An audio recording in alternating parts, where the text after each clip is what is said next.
Something that one of my mentors has taught me is that it's important to remember that it's not about the money.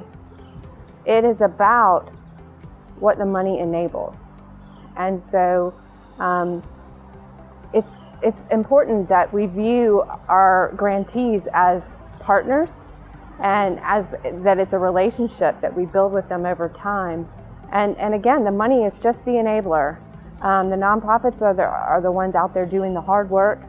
The guiding principle I follow in my work is, am I treating this person the way I want to be treated, or the way I want my family member to be treated? So listening is the primary thing we do, and that sounds like it could be too passive. It isn't, because the reality is the community has tremendous amounts of ideas and tremendous aspirations, and we are trying to earn the right to be their partner to help them fulfill their ambitions.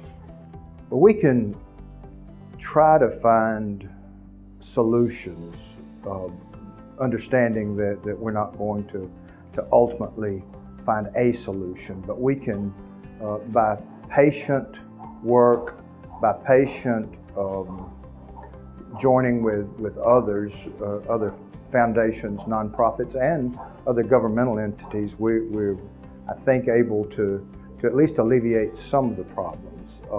But we're looking at the long term. I think somebody used the term patient money, and that's really, we're in it for the long haul.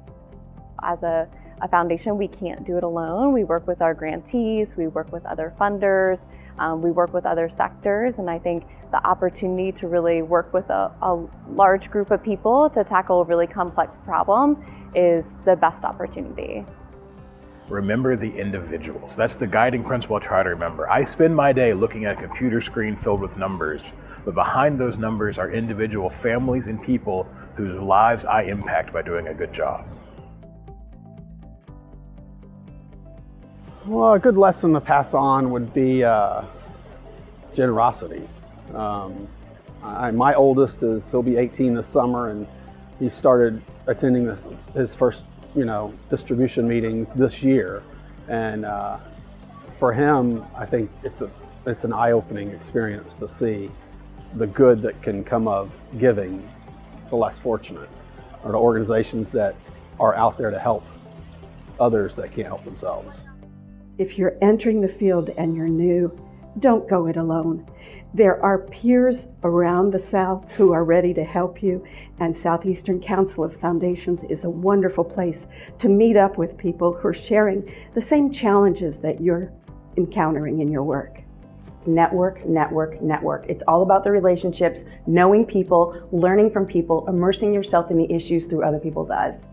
I think this is a field of opportunity and of great potential, and if you're working for a foundation, you by default have resources to try to accomplish things. So I think the limits are what you place on yourself, and I think there's extraordinary opportunity to think think outside the box and think in non-traditional ways to try to tackle some of these intractable issues.